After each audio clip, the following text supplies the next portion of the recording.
આ બજેટમાં આદિવાસી વિસ્તારોમાં જે પણ GMDC, corridor, national highway, expressway કે મોટા મોટા ડેમોના નામે લોકોને વિસ્થાપિત કરવામાં આવ્યા છે, એનું વળતર પણ આજે મળ્યું નથી.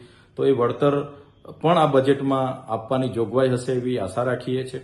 આદિવાસી વિસ્તારોમાં નર્મદા, ઉકાઈ, કરજણ, પાનમ, કડાણા જેવા ડેમોનું પાણી આપવા માટેની ઉદ્વહન સિંચાઈ યોજના પાઇપલાઇનો દ્વારા કે નહેરો દ્વારા આપવાની જોગવાઈ હશે એવી પણ આશા રાખીએ છીએ.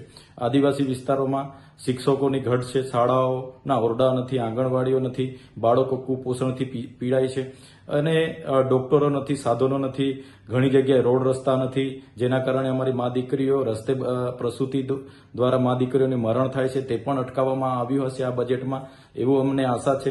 સાથે સાથે અમારા વિદ્યાર્થીઓની જે પોસ્ટ મેટ્રિક શિષ્યવૃત્તિની યોજના હતી જે બંધ કરવામાં આવી, પુનઃ ચાલુ કરવાની જોગવાઈ આ બજેટમાં કરવામાં આવી હશે એવી પણ અમને આશાઓ છે.